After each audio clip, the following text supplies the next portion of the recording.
ما كان محمد أبا أحد من رجالكم ولكن رسول الله وخاتم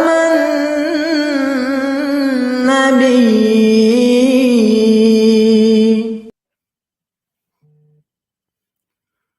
اعوذ باللہ من الشیطان الرجیم، بسم اللہ الرحمن الرحیم۔ گزشتہ دنوں ایک لیک آڈیو کے تناظر میں ایک خاص شرعی مسئلہ کو بہت ہوا دی گئی ہے اور مخالفین کی طرف سے ایک طوفان بدتمیزی برپا کر دیا گیا، اور شور اس بات پر ڈالا جا رہا ہے کہ زنا بالجبر کا جو الزام ہے، اگر کوئی عورت کسی پر لگائے تو الزام لگانے والے سے یا الزام لگانے والی خاتون سے گواہوں کا تقاضا یا مطالبہ کرنا غیر اسلامی یا غیر شرعی بات ہے، جبکہ وہ موقف جو حقیقت پر مبنی نظر آتا ہے وہ یہی ہے کہ اگر کسی شخص پر ریپ کا الزام لگایا جائے، زنا بالجبر کا الزام لگایا جائے، تو اس کو ثابت کرنے کے لیے یا تو گواہوں کی ضرورت ہوگی یا ایسے قطعی ثبوت اور شواہد میسر آنے چاہیے کہ جن کی بنا پر یہ ثابت ہو جائے کہ یہ شخص مجرم ہے، ورنہ محض الزام لگانے سے کوئی شخص مجرم ثابت نہیں ہو جائے گا۔ قرآن و سنت سے بھی ہمیں یہی رہنمائی ملتی ہے اور عقل سلیم بھی اسی کی تائید کرتی ہے۔ اس ضمن میں دوسرے مکاتب فکر کے علماء کیا موقف رکھتے ہیں، ان کی کیا رائے ہے، یہ آج خاکسار آپ کے سامنے واضح کرنا چاہتا ہے۔ دیکھیے، میں سب سے پہلے آپ کی خدمت میں ایک بہت مشہور ویب سائٹ islamqa.info کا حوالہ پیش کرنا چاہتا ہوں، اور یہ عربی جو زبان بولنے والے ممالک ہیں ان میں یہ ویب سائٹ جو ہے یہ بڑی مشہور ہے۔ آپ دیکھ سکتے ہیں میری اسکرین پہ اس کا پورا ویب ایڈریس اور سب کچھ نظر آ رہا ہے، اور یہ جتنے بھی ویب ایڈریسز ہیں یہ ہم آپ اس ہمارا جو پروگرام ہے اس میں ہم باقاعدہ پرووائڈ بھی کریں گے۔ اب دیکھیں یہ سوال کیا پوچھا جا رہا ہے، what is the ruling on rape? What is the ruling on rape? What is the punishment of the rapist? The problem is that the woman is always seen as the guilty party.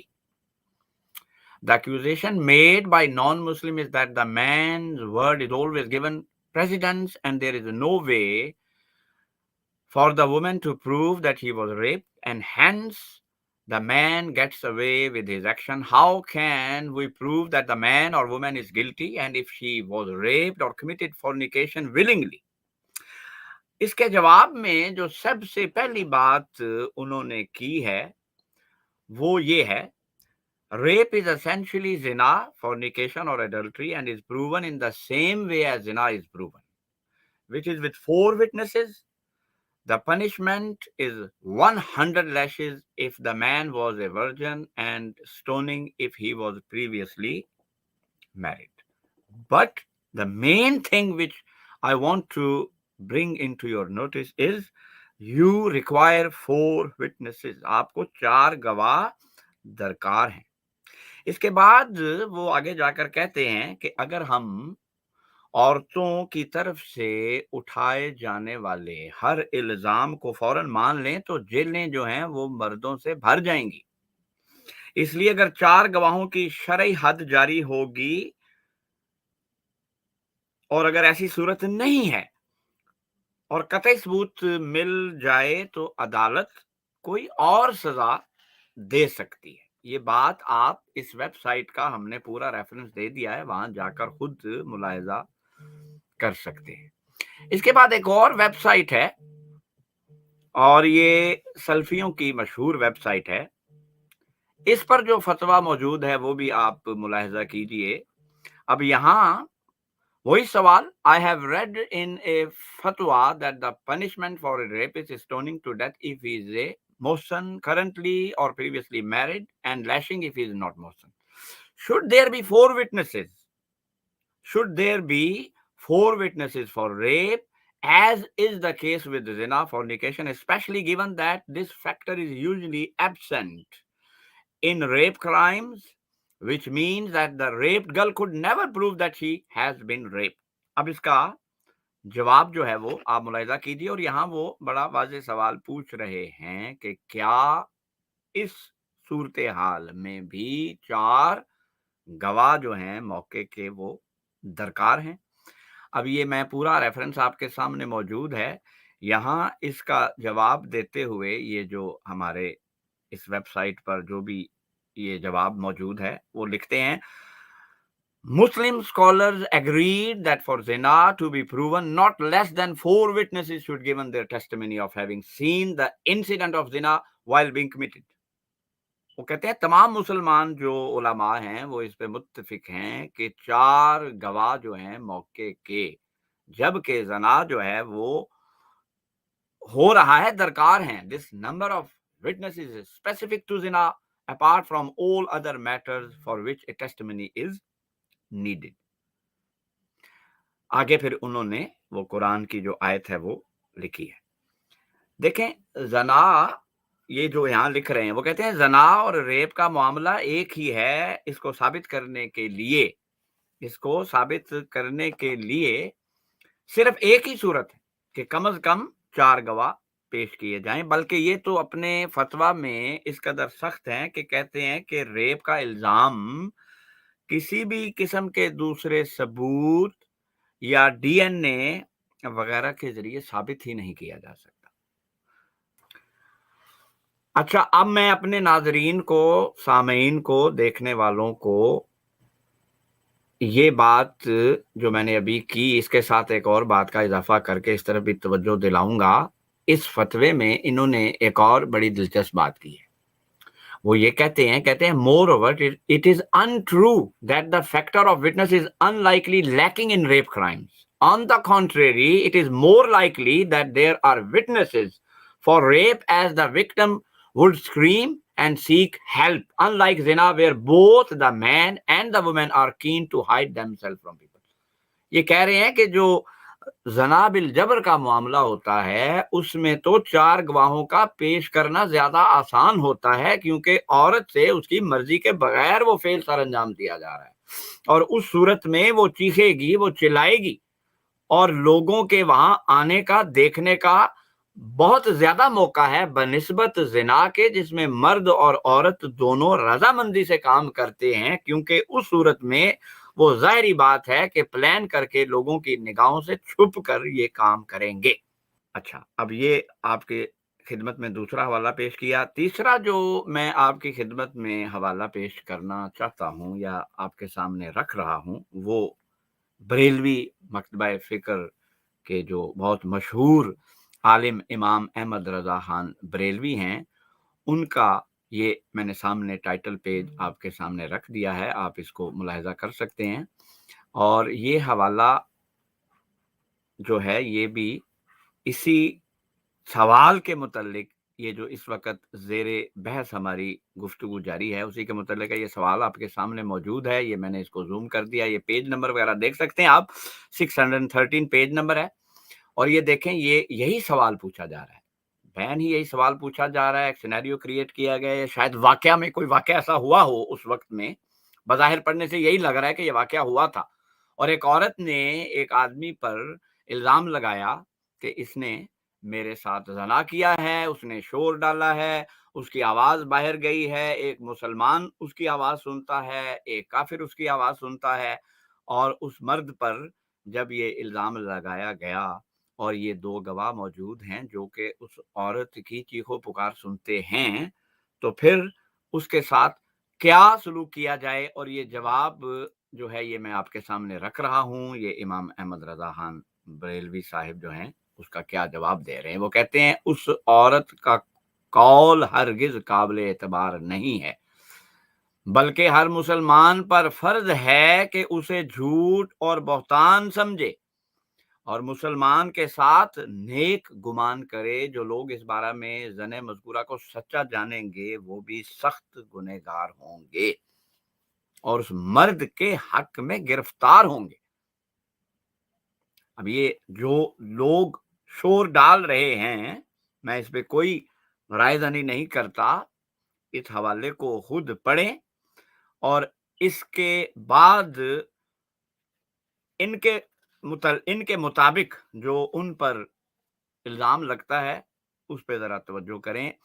پھر وہ کہتے ہیں کہ یہ جو گواہ ہے نا، یہ باقاعدہ اس پروسیس کو ہوتا ہوا دیکھیں، اور انہوں نے یہاں پہ جو الفاظ لکھے ہیں وہ یہ ہیں کہ اس کے بدن کو اس کے بدن میں سرما دانی میں سلائی کی طرح دیکھنا بیان کریں جب تو عورت اس الزام سے بری ہوگی اور مرد پر زنا کی حد آئے گی، ورنہ عورت کو 80 کوڑے لگائے جائیں گے، اور جو لوگ اس بیان کا سچا مان کر مرد پر یہ تہمت کریں گے وہ بھی 80 کوڑے کھائیں گے۔ یہ سب حکم خود قرآن مجید میں مذکور ہے۔ اب دیکھیں، وہ تمام بریلوی حضرات جو گزشتہ 10 دن سے یا اس سے بھی زیادہ عرصے سے اس مسئلہ پر جماعت احمدیہ کو گالیاں دے رہے ہیں، ان سے درخواست ہے کہ وہ اسی طرز کا ایک لائیو پروگرام اپنے بانی کی شان میں بھی کر دیں۔ میں معذرت کروں گا، یہ جملے شاید لوگوں کو بڑے چبھیں، لیکن امر واقعہ یہ ہے کہ آپ ہمیں مجبور کرتے ہیں کہ ہم الزامی جواب کے طور پر پھر آپ کو بھی آئینہ دکھائیں۔ اور دیکھیں، جو لوگ اس معاملے میں شور ڈال رہے ہیں، اس فتوے کی نگاہ میں تو آج کے بعد ان کی گواہی بھی قبول نہ ہوگی۔ اچھا، اس کے بعد خاکسار آپ کی خدمت میں ایک اور حوالہ جو ہے وہ پیش کرے گا، اور وہ جو ہمارے دیوبند سلسلہ دیوبندی ہیں، دیوبند حضرات کے جو لوگ ہیں، فرقے سے تعلق رکھنے والے، ان کی یہ ویب سائٹ ہے، یہ بھی دوست دیکھ سکتے ہیں، ملاحظہ کر سکتے ہیں۔ اور یہاں پہ یہ دیکھیں، وہی سوال ہے، وہ کہتے ہیں کیا زنا بالجبر کی سزا کے لیے بھی 4 عینی شاہدین کی ضرورت ہوتی ہے؟ اور جواب ہے، زنا بالجبر کی صورت میں بھی ثبوت کے لیے 4 گواہوں یا اقرار کا ہونا ضروری ہے۔ یہ بات میں ہائی لائٹ کر رہا ہوں بار بار کہ یہ سارے لوگ یہی لکھ رہے ہیں کہ زنا بالجبر کا اگر کوئی عورت الزام لگاتی ہے تو 4 گواہوں کا ہونا ضروری ہے اگر شرعی حد جاری کرنی ہے۔ اس کے بعد دیکھ رہے ہیں، اس کے بغیر شرعی حد جاری نہیں ہو سکتی۔ البتہ زنا بالجبر میں عورت چونکہ مجبور ہوتی ہے، اس لیے اس پر حد لاگو نہیں ہوتی۔ تو کیا بات واضح ہو رہی ہے؟ یہ جو میں آپ کو حوالے دکھا رہا ہوں اس میں یہ بات بڑی واضح ہو کر سامنے آ رہی ہے کہ زنا بالجبر کا اگر الزام لگایا جاتا ہے تو پھر آپ کو 4 گواہ، 4 گواہیاں، عینی شاہد جو ہیں وہ درکار ہیں ہر صورت۔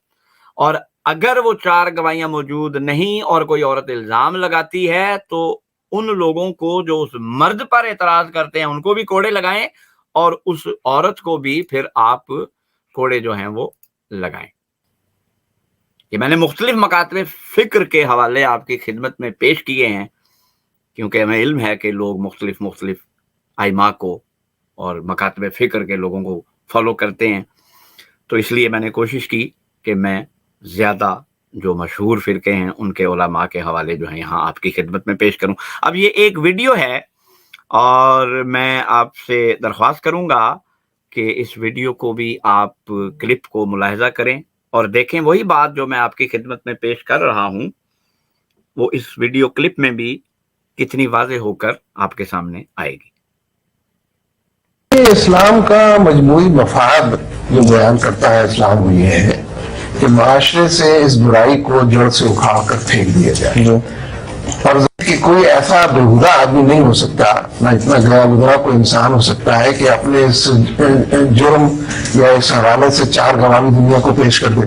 وہ تو 20 سال پر چوراہے پر ہی کوئی آدمی کام کرے گا تو 4 گواہ ملیں گے۔ اس لیے وہ اسلام نے اس کو ڈسکریج کیا ہے، اور حد تک ڈسکریج کیا ہے کہ یہ بات کوٹ ہی نہ ہونے پائے۔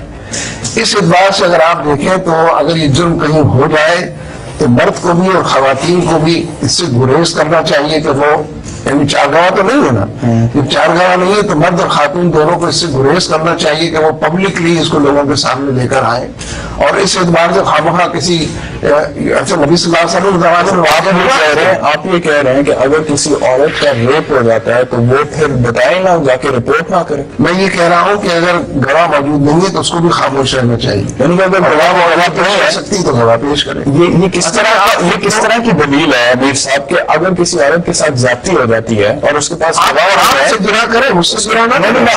آپ کی دلیل کی بات کر رہے ہیں، قرآن کی بات نہیں کر رہا۔ آپ قرآن کے خلاف ایک دلیل قرآن تو اس طرح سے تو آپ بتائیں قرآن میں کہاں لکھا ہے اس کی حوصلہ افزائی نہیں ہوگی؟ نہیں، حوصلہ افزائی تو اس کی ہوگی جب وہ پبلکلی برسر عام تمام چیزوں کو پیش کی جائے گا تو حوصلہ افزائی ہوگی۔ ایک عورت کو اکیلا پا کر ایک شخص اس کے ساتھ زیادتی کرتا ہے، اسے پتا ہے کہ یہاں پہ کوئی گواہ نہیں ہے اور اسے پتا ہے میں نکل جاؤں گا، عورت رپورٹ نہیں کرے گی۔ جو دلیل آپ دے رہے ہیں، جو آرگومنٹ آپ دے رہے ہیں، دلیل کو جسٹیفائی کیسے کر سکتے ہیں جو آپ لیکن مسئلہ دلیل کو میں تو قرآن و سنت کی بات کر رہا ہوں، آپ قرآن و سنت کے خلاف بات کرنے کی کوشش کر رہے ہیں، تو اس کو ڈسکس اب آپ مجھ سے فتویٰ لگا رہے ہیں؟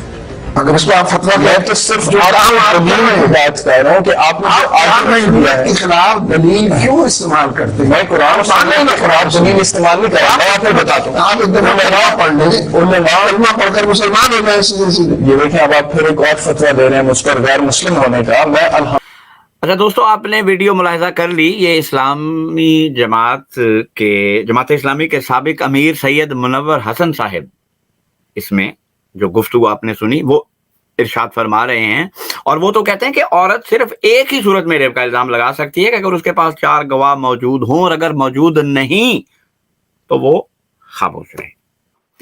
دیکھیں، اب میں ایک بات کی وضاحت کر دوں، ہم یہ کہتے ہیں کہ اگر اسلامی ریاست ہو اور ایک عورت کسی مرد پر زنا بالجبر کا الزام لگائے تو اس صورت میں اگر شرعی حد جاری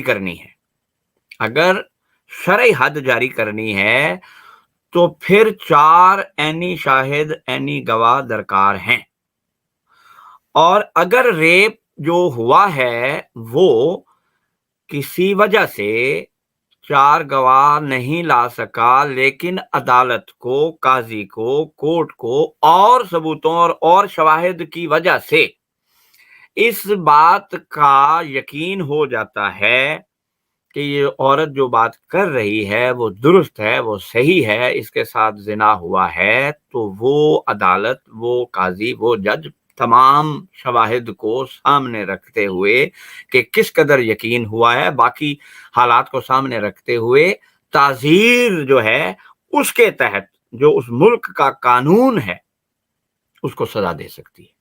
لیکن شرعی حد جو ہے وہ جاری کرنے کے لیے 4 گواہوں کی ضرورت ہے۔ تو سر یہ چند گزارشات تھیں، یہ چند حوالہ جات تھے جو میں آپ احباب کی خدمت میں پیش کرنا چاہتا تھا۔ دیکھیں، اب میں اپنی گفتگو کو کنکلوڈ کرنے لگا ہوں اور آپ سے اجازت چاہوں گا۔ جانے سے پہلے میں ایک بات کرنا چاہتا ہوں، جب سے مذہب کی تاریخ محفوظ ہے اس وقت سے یہ ایک بات بڑی واضح ہے کہ خدا کی طرف سے جب بھی سلسلے قائم ہوئے، خدا کی طرف سے جب بھی لوگ آئے ہیں، ان کو تکلیف دی گئی ہے، ان کا تمسخر کیا گیا ہے، ان کا ٹھٹھا اڑایا گیا ہے، ان کو طعنوں کا اور طنز کا نشانہ بنایا گیا ہے، اور وہ خدا کی خاطر اور خدا کے سلسلے کی خاطر اور انسانوں کی فلاح اور بہتری کی خاطر وہ تمام ظلم برداشت کرتے رہے ہیں۔ ہمارا بھی یہی دعویٰ ہے کہ یہ جماعت جو ہے یہ خدا کی قائم کردہ جماعت، آپ کے طنز، آپ کا ٹھٹھا، آپ کا تمسخر ہمیں خدا کے اور قریب لے کر جاتا ہے، ہمیں اور خدا کے آگے جا کر سجدہ ریز ہو کر اپنی سجدہ گاہ کو آنسوں سے تر کرنے پر مجبور کرتا ہے۔ تو آپ اپنا سلوک جو ہے وہ یہ سوچ لیں کہ آپ کے لیے کیا نتیجہ پیدا کرے گا۔ یعنی ہمارے ساتھ جو معاملہ چل رہا ہے وہ تو ایک ایسی مذہب کی تاریخ ہے جس کو کوئی بھی انسان اگنور نہیں کر سکتا. ٹھٹھا کرنے والے، مذاق اڑانے والے، تانے دینے والے، یہ تاریخ بھری پڑی ہے سر. انبیاء سے لے کر نیچے خلفاء اور اس کے بعد جتنے بھی صلحاء گزرے ہیں امت میں، ان کا جو حال ہے وہ پڑھ لیں. قرآن نے جو انبیاء کی تاریخ بیان کی ہے وہ پڑھ لیں. تو ہمارے ساتھ جو معاملہ چل رہا ہے وہ تو ہم جانتے ہیں، لیکن میں بڑے ادب سے عرض کر رہا ہوں اور میں پھر یہ بات کر رہا ہوں، اور مجھے جہاں بھی موقع ملتا ہے میں یہ بات کرتا ہوں، تو اگر میرا نہیں بنتا نہ بن اپنا تو بن. تو یہ میں آخری بات آپ کی خدمت میں پیش کرنا چاہتا تھا، عرض کرنا چاہتا تھا کہ اپنے رویوں پر نظر ڈالیں، ضرور آئیں، علمی اختلاف کو سنجیدگی کے ساتھ پیش کریں، لیکن کیچڑ اچھالنا، تمسخر کرنا، ٹھٹھا کرنا، گالیاں دینا، یہ شرفاء کا شیوا نہیں ہے. میں اپنی گفتگو کو اس پہ ختم کرتا ہوں، اور میں امید کرتا ہوں انداز بیاں کر کے میرا شوق نہیں ہے، شاید کہ تیرے دل میں اتر جائے میری بات. السلام علیکم ورحمۃ اللہ وبرکاتہ. میرے حضور حضرت مسرور زندہ باد، میرے حضور حضرت مسرور زندہ باد. حق نے کیا ہے آپ کو معمور زندہ باد.